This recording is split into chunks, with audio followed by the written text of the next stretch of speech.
9:30 થઈ ગયા છે પણ આ ગોપી વહુને ચા દેવાની ખબર નથી પડતી.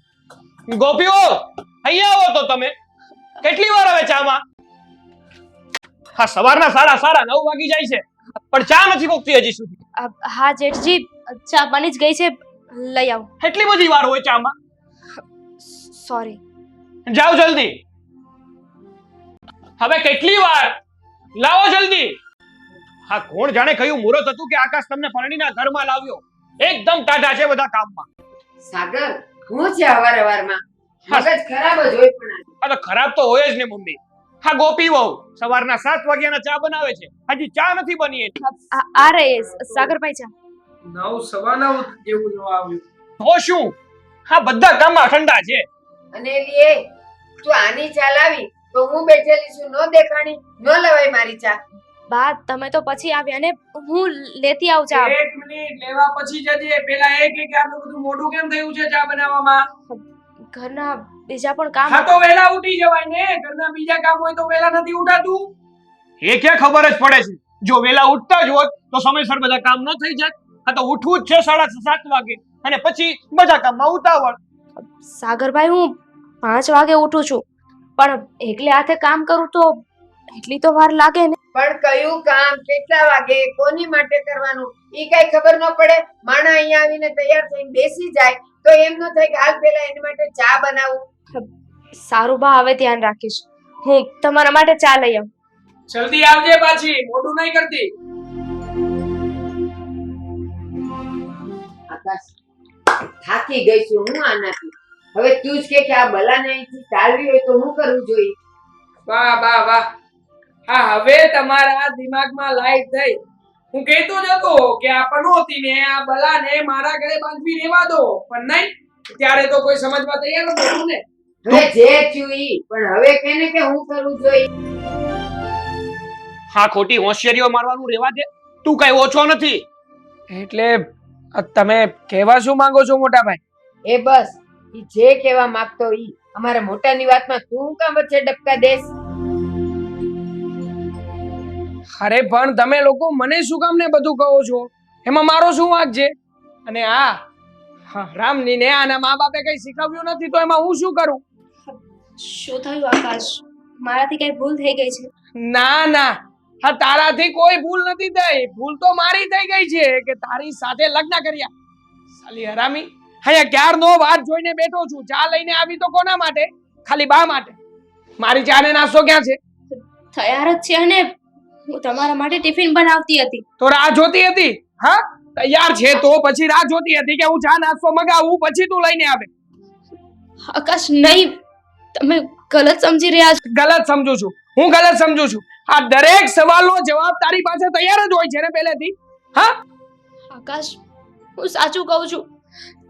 તમારા માટે સાચું ખોટું તારે મારી સામે લબાલબ નહીં કરવાની.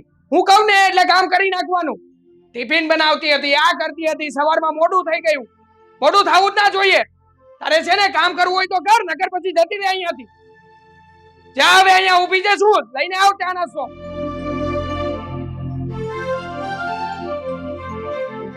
કોઈ વાતે સમજતી નથી. શાબાશ બેટા, આ તારે બહુ પહેલેથી કરવાની જરૂર હતી. આવું મારે એકલા એ નહીં, તમારે તે શરૂ કરી જ દેવું પડશે, નકર આ નહીં સમજે એમ.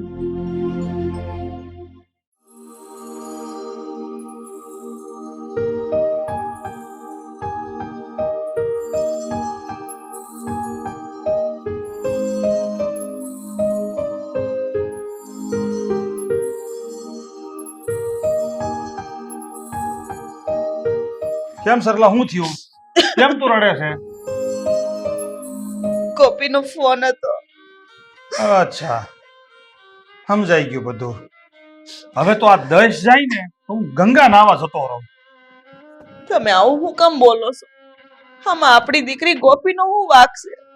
વાંક ગોપીનો નથી, વાંક ગોપીના નસીબનો અને આપણા નસીબનો છે. એટલે તો આવા માણસો હારે આપણો પનારો પડ્યો. બિચારી આપણી દીકરી ભોળી ગાય જેવી છે અને એના ઉપર આટલા બધા અત્યાચાર ને ઈ તે અત્યારના જમાનામાં. અરે ભાઈ, હું તો કેટલી વખત ગોપીને કહીને થાક્યો કે બેટા તું એક વખત જો હા પાડીને તો આ લોકોને સીધા દોર કરી દો, જેલના સળિયા ગણાવી દો એકને. એના કેટલા હારા હારા માગા આવતા હતા, ત્યાં નો દીધી અને ક્યાંય આયા દીધી એને. પણ હવે એમાં આપણે શું કરવું? હવે માણસના જ્યાં નસીબ લખાયેલા હોય ને ત્યાં જ એના સંબંધ થાય. અને માણસ તો ખાલી બાના રૂપી હોય, બાકી લેખ તો પહેલેથી લખેલા જ હોય. આ કઠણાઈ લખી હશે આપણા નસીબમાં તો જ તો એ માણસો આપણને સારા લાગ્યા હોય ને આપણી દીકરીનું સગપણ આપણે ન્યા કર્યું.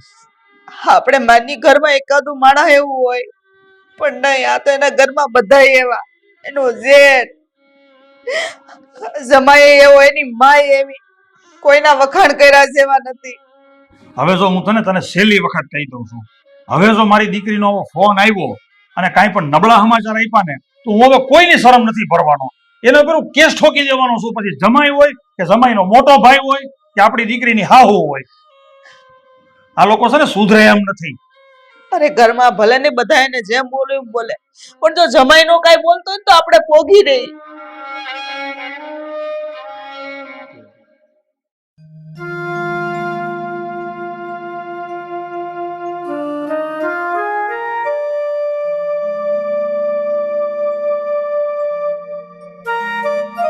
જય શ્રી કૃષ્ણ. જય શ્રી કૃષ્ણ. કામ અચાનક આવ્યા? કેમ છો? ઠીક છે.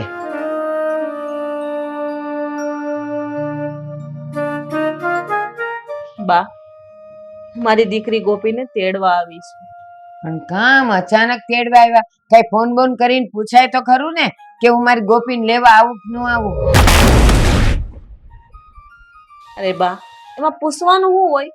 ગોપી મારી દીકરી છે, અમે એના માવતર છીએ. દીકરીને એના પિયર જવું હોય તો એમાં પૂછવાનું થોડું હોય, એ ગમે તે આવી જઈ શકે. એ જ્યાં જાય ત્યાં, પણ ગોપીને અમે તમારા ઘરે નહીં મોકલીએ એટલે નહીં જ મોકલીએ. પણ કેમ બા? ગોપીને ન મોકલવાનું કારણ? હે જેને એ કારણ જાણવાની તમારે કોઈ જરૂર નથી. હા હા, અમારે છે ને ગોપીને નથી મોકલવી એટલે નથી મોકલવી. કુમાર, તમે તો તમારી હાવ હદ વટાવી દીધી હો.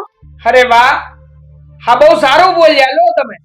હા, હદ વટાવી દીધી ને તો તમને નાક શરમ જેવું કઈ છે કે નહીં? હા, હદ વટાવી ગયા હોય તો તમે શું કામ ને આવો છો અમારી હદમાં? ઘરે રહેતા હોય તો? મમ્મી, હું શું કહું છું?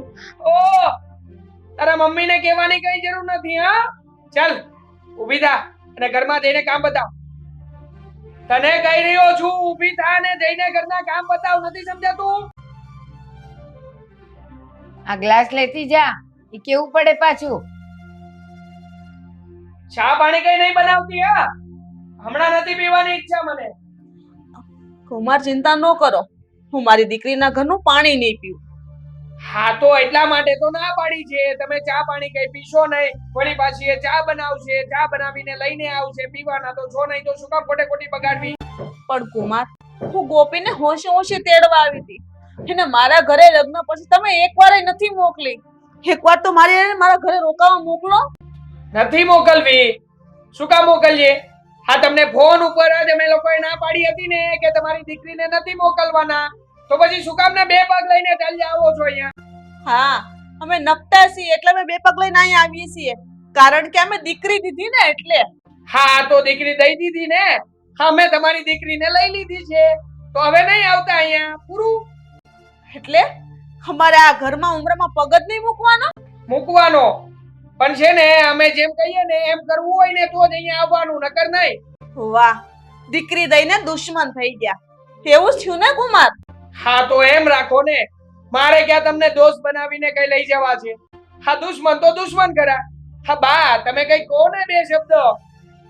શું કહેવાનું આને? ના પાડીને તમને. એ જ્યારે આ ફોન કરીને કહે ને કે તમે ઘરે આવજો ત્યારે અવાય, એમને કઈ ન હાલ્યા અવાય. દીકરીના ઘરે એમને હાલ્યા આવો ને એમાં કઈ તમારું માન વધે નહીં, ઘટે. નકરે અમારું ક્યારે માન હતું બા.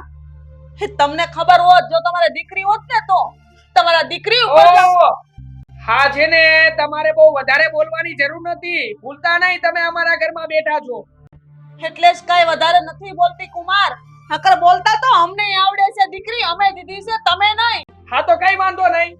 હા બેઠા બેઠા બોલ્યા કરો, અને જેટલું બોલશો ને એટલી તમારી દીકરીને હેરાન કરીશું આ ઘરમાં. બોલો, હવે બોલવું છે કઈ? તો ઠીક છે કુમાર, હવે તમે સાંભળી લો. જો મારી દીકરીને ઊની આંચ પણ આવી છે ને જરા પણ દુઃખ થયું છે ને તો તમે ક્યાંય નહીં રહેવાનું પરિણામ ભોગવવા માટે તમે તૈયાર રહેજો. મા દીકરો બંને. અરે અમે દીકરીને તમારા ઘરમાં પરણાવી છે, વેચી નથી દીધી. ઈ કાન ખોલીને યાદ રાખજો. આજે હું એકલી આવી છું. જો એના બાપા હોત ને તો તમને ખબર પડત. આ મોત ને આ મોત ને તમે કઈ નથી કરી શકવાના. કઈ નહીં થાય તમારાથી. ખોટે ખોટી ધાક ધમકીઓ આપે છે. કેટલું બોલે છે ને પાછા કે હું દીકરીની માં છું એટલે કાઈ બોલતી નથી. બોલવામાં કાઈ બાકી રાખ્યું એને? આજે તું મારો દીકરો ખરો, જેને સંભળાવી છે આંખમાં આંસુ આવતા આવતા રહી ગયા. હવે તોય આપણે કઈ પાછું પડવાનું થતું નથી, કારણ કે આ છે ને અહીંયા આપણને દાબમાં રાખવા માટે જ આવે છે. હું એમ જ કહું છું, એમને એમ આવે ને તો આમ રડાવીને જ મોકલવાના.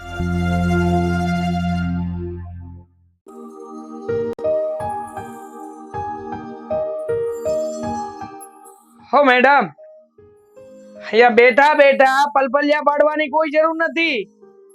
એ શું કીધું હતું? હા જઈને તું ઘરના કામ બતાવ. ઘરનું કામ બતાવ્યું? બધું જ કામ થઈ ગયું છે. રસોઈ થઈ ગઈ? હા. હા તો જા બહાર જઈને ચા બનાવ મારા માટે. આકાશ, મારે તમારી સાથે વાત કરવી છે. મારે તમને એ પૂછવું છે કે તમે જે મારા મમ્મી સાથે વર્તન કરવી એ યોગ્ય હતું? બહુ સારું હતું. હજી તો બહુ સારું હતું.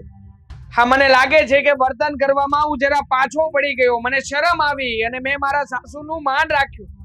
બાકી તો છે ને, હા તારા ઘરેથી કોઈ પણ આવે ને એને સાલાને બોલી બોલીને નહીં પણ લાકડીએ મારી મારીને ઘરની બહાર ફેંકવા જોઈએ. બસ કરો આકાશ. એ વખત મારા મમ્મી પપ્પા નહીં પણ તમારા સાસુ સસરા છે. હું તમારા મમ્મી પપ્પાની જેમ રિસ્પેક્ટ કરું છું એમ તમે પણ રિસ્પેક્ટ કરી શકો ને? નહીં. હા તારા મમ્મી પપ્પાનું સન્માન હું ક્યારેય ના કરી શકું. એવું તે વળી શું કામ કર્યું છે એમણે મારા માટે કે એમને હું માન પાણી આપું? હા 2 મહિના પહેલા મેં કેટલા રૂપિયા માંગ્યા હતા? ખાલી 50,000 રૂપિયા. અને એ સમયે મને ખ્યાલ છે, હા તારા બાપે છે ને હા તારી માના ઘરેણા વેચ્યા હતા, પૈસા પડ્યા હતા ઘરમાં, પણ એમ છતાં એને મને ના પાડી. શું કામ ના પાડી હતી? ઘરેણા વેચ્યા હતા ને તે કોઈને આપવા માટે વેચ્યા હતા. વાહ! હા કોઈને આપવા માટે તારો બાપ તારી માના ઘરેણા વેચી શકે, પણ પોતાના જમાઈને મદદરૂપ થવા નહીં. તમે જમાઈ છો, તમારે એમની પાસે પૈસા ના માંગવાના હોય. ઉલટાનું તમારે તો પૂછવાનું હોય કે તમારે કઈ મદદની જરૂર હોય ને તો મને કહેજો, હું મદદ કરીશ તમારી. ઓ વાયડી, હા મારી સામે ઊંચા અવાજે નહીં બોલવાનું, શાંતિ રાખવાની, અને જે કહું ને મારી બધી વાતો સાંભળવાની, પહેલા સમજવાની, પછી બોલવાનું. બધી જ વાત માનું જ છું ને. મેં ફક્ત તમને એટલું કહ્યું છે કે મારા મમ્મી પપ્પાની રિસ્પેક્ટ કરો. અરે એમને શું બગાડ્યું છે તમારું? કઈ લઈ લીધું છે તમારું? હવે તું બોલવાનું બંધ કરી દે. જે નકર છે ને હવે મારો હાથ તારી ઉપર ઉપડી જશે, આ તારા મા બાપ ઉપર પછી. તો મારો ને, મારી નાખો મને. બહુ શોખ છે ને તને માર ખાવાનો, તો લે. હા મારું ને તને? હા કામ તો મારે પહેલા કરવાની જરૂર હતી. હા તારી માને જરાય બુદ્ધિ નથી ચાલતી કે ઘરે આવીને બેસી જાય છે? ના પાડી હતી ને તારી માને અહીંયા આવવાની જરૂર શું હતી? હા નથી સમજ પડતી? તું એને ના નહોતી પાડી શકતી કે મારો પતિ મને ક્યાંય નહીં મોકલે? હા તું અહીંયાથી જતી રહીશ તો આ ઘરના કામ કોણ કરશે? અમારે કામવાળી રાખવાની, આ ઘરમાં કામવાળી રાખવાની. હું કામ કરું તો શું આકાશ? કામ કરે છે તો ઉપકાર કરે છે? હા હા તું અમારા ઉપર ઉપકાર કરે છે કોઈ? હા તો ઉપકાર કરે છે? હા હા કામ કરવા માટે તને અહીંયા લાવ્યા છીએ, બાકી તારી કોઈ જરૂર નથી. કહી દેજે તારા મા બાપને જે કેવું હોય ને એ કોઈ ફરક નથી પડતો. તારી માં ધમકી આપીને ગઈ છે, શું કરી લેવાના છે? હા, કેજે એને કે મેં તને મારી હતી. ઓને ચાલ હવે ઊભી થા ને કામ પતાવ કરના. બેઠા બેઠા કઈ ફલફલિયા નથી પાડવાના.